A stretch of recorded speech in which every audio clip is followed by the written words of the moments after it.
Certaines choses dans Peppa Pig restent inexpliquées et deviennent plus inquiétantes lorsqu'on les remarque. L'un des aspects les plus troublants de Peppa Pig est que certains personnages semblent conscients d'être observés. Tout au long de la série, il y a des moments où les personnages regardent soudainement droit vers la caméra, font une pause ou réagissent comme s'ils étaient étrangement conscients. Parfois, Peppa se tourne et nous sourit directement. D'autres fois, les personnages se figent une seconde comme s'ils attendaient quelque chose, presque comme s'ils écoutaient le narrateur ou le public. Ce qui rend cela troublant, c'est que Peppa Pig suit normalement des règles simples de dessin animé, où les personnages agissent comme si le spectateur n'existait pas. Mais ces petits moments brisent complètement cette règle.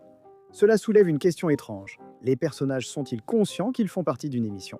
Le narrateur ne se contente-t-il pas de raconter l'histoire, mais interagit-il vraiment avec leur monde? La série n'explique jamais cela, et plus on remarque ces moments, plus ils deviennent inquiétants.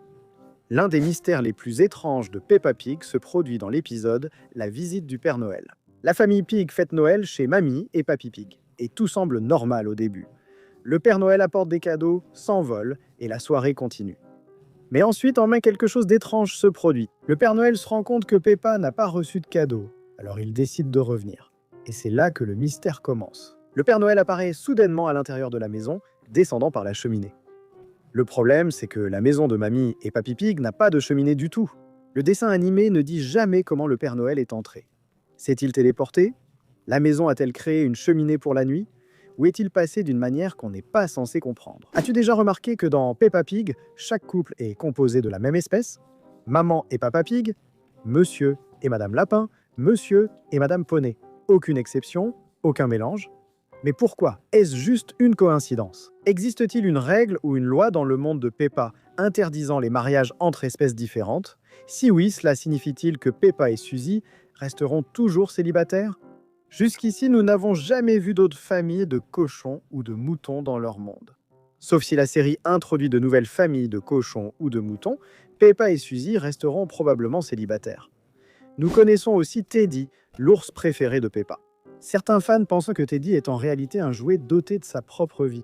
Dans l'épisode où la famille de Peppa voyage à travers l'Italie, Teddy semble souvent s'échapper de Peppa parce qu'en réalité, elle est vivante. Et dans l'épisode Hôpital de poupées, Peppa semble entendre la voix de Teddy et savoir ce qu'elle veut. C'est vraiment flippant. Si Peppa peut vraiment entendre le jouet parler, alors il est tout à fait possible que Teddy ait sa propre vie. Dans l'épisode La journée de Teddy, Peppa demande au jouet de promettre de ne plus disparaître après qu'il a disparu. Donc en gros, Peppa et Teddy ont des conversations. Teddy disparaît tellement de fois qu'on dirait qu'il ne veut pas vivre avec Peppa. C'est étrange, non? Qu'est-il arrivé à Carole la vache? Nous l'avons vu pour la première fois dans l'épisode « Le spectacle de Noël de Monsieur Patate ». Elle est ensuite apparue quelques fois, souvent près de Madame la vache, supposée être sa mère, puis elle a disparu. Elle n'a même pas assisté au mariage de sa mère. C'est exact, Carole la vache, qui est la fille de Madame la vache, n'était pas présente au mariage de sa mère et de Monsieur Taureau. Et Monsieur Taureau est un personnage récurrent dans la série, pourtant Carole est introuvable. Si c'est sa belle-fille, pourquoi ne les voit-on jamais ensemble? On dirait qu'elle a disparu de Peppa Pig, retirée du scénario, oubliée par les créateurs, ou est-il arrivé quelque chose de plus sombre hors écran?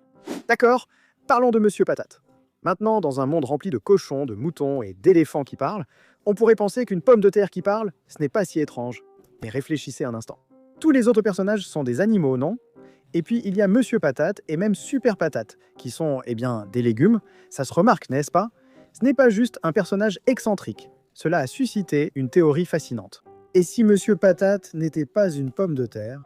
Et s'il était en réalité un humain ou un animal, habilement déguisé dans un costume, peut-être chargé d'un rôle très spécifique, très important et possiblement très sournois dans le monde de Peppa? Réfléchissez-y. Dans un univers où les animaux dominent, pourquoi un légume aurait-il un statut aussi important, presque celui d'une célébrité? Pourquoi Monsieur Patate insiste-t-il toujours pour que tout le monde mange plus de légumes? Étrange qu'une pomme de terre marchant et parlant soit si désireuse de voir les autres manger ses semblables, non? S'il était vraiment juste un légume, ce serait du cannibalisme, non? Et puis il y a Super Patate. S'il possédait vraiment des super pouvoirs, pourquoi serait-il limité à l'écran de télévision? Pourquoi ce personnage puissant n'aide-t-il pas à résoudre les vrais problèmes de la communauté de Peppa, au lieu de se limiter aux problèmes fictifs? Son pouvoir paraît étrangement limité au divertissement, ce qui fait se demander si ses pouvoirs ne font pas simplement partie du spectacle. Cela amène à s'interroger sur ce qui se cache derrière cette apparence de pomme de terre et sur son véritable objectif. Maintenant, cette prochaine théorie se concentre sur le personnage qui semble assez simple, mais qui pourrait en réalité être plein de secrets cachés, Papy Pig. Il pourrait simplement sembler n'être qu'un gentil monsieur âgé qui adore son jardin. Mais en y regardant de plus près, il y a quelque chose d'intriguant chez lui. Il porte presque toujours ce chapeau de marin, et même s'il est maintenant à la retraite, il semble toujours vivre selon une sorte de code de marin. Mais voici la grande question. Quel genre de marin était-il ? C'est un mystère car il ne parle jamais de sa vie en mer. On le voit naviguer joyeusement avec Peppa et George, mais jamais il ne raconte ses vraies aventures. Qu'a-t-il fait avant de s'installer dans sa vie tranquille avec Mamie Pig ? Est-il parti dans des contrées lointaines ? Peut-être a-t-il vécu en mer quelque chose qu'il préfère cacher ? On l'ignore car Papy Pig garde son passé secret. Même si Mamie Pig lui dit parfois de se débarrasser de ses vieilles affaires, il y tient. Que peut-il bien y avoir dans leur grenier ? Y aurait-il des indices sur un passé qu'il ne partage pas avec la famille ? Il semble avoir une histoire cachée, une collection de secrets qui pourraient rester à jamais dissimulés. Comment pensez-vous qu'il était à l'époque où il était marin ? Voici une théorie étonnante. Suzy Mouton pourrait être un clone, ce n'est pas une simple supposition. Elle repose sur quelques indices et une dynamique familiale étrange. La théorie suggère que Papy Lapin pourrait être le cerveau derrière tout ça, ayant cloné Suzy, ainsi que sa grand-mère et sa mère. La plus grande preuve ? Regardez bien le pyjama de Suzy. Vous remarquerez souvent un symbole d'encre cousu dessus. Qu'est-ce qu'une encre a de si spécial ? Eh bien, c'est exactement le même symbole que vous voyez sur le chapeau de grand-père Lapin, ce qui suggère un lien plus profond et personnel. Ce qui ajoute à ce mystère, c'est qu'il n'y a aucun personnage masculin dans la famille proche de Suzy. Cette absence, combinée au symbole partagé, a amené certains à croire que grand-père Lapin, un scientifique, a créé cette lignée unique. As-tu remarqué quelque chose d'intéressant dans le monde de Peppa ? Il existe de nombreux types de familles ici, dont beaucoup de familles de lapins non liées à Rebecca Lapin. Nous voyons de nombreux poneys qui ne font pas partie de la famille de Pedro Poney. Il semble qu'il y ait beaucoup de sortes d'animaux qui vivent dans leur monde. Mais avec les cochons, c'est étrange. Nous n'avons vu que la famille de Peppa. Son grand-père et sa grand-mère, sa tante et son oncle, et ses cousins Chloé et Alexandre. On ne voit pas d'autres familles de cochons se promener en ville, aller faire les courses ou même visiter de grandes villes comme Paris ou New York. On se demande où sont tous les autres cochons. Peut-être qu'ils vivent dans un autre endroit qu'on ne voit pas dans l'émission ? Peut-être qu'on ne voit que la famille de Peppa pour une raison. Certains estiment que la famille de Peppa pourrait être la dernière famille de cochons, évoquant un passé particulier ou un statut unique.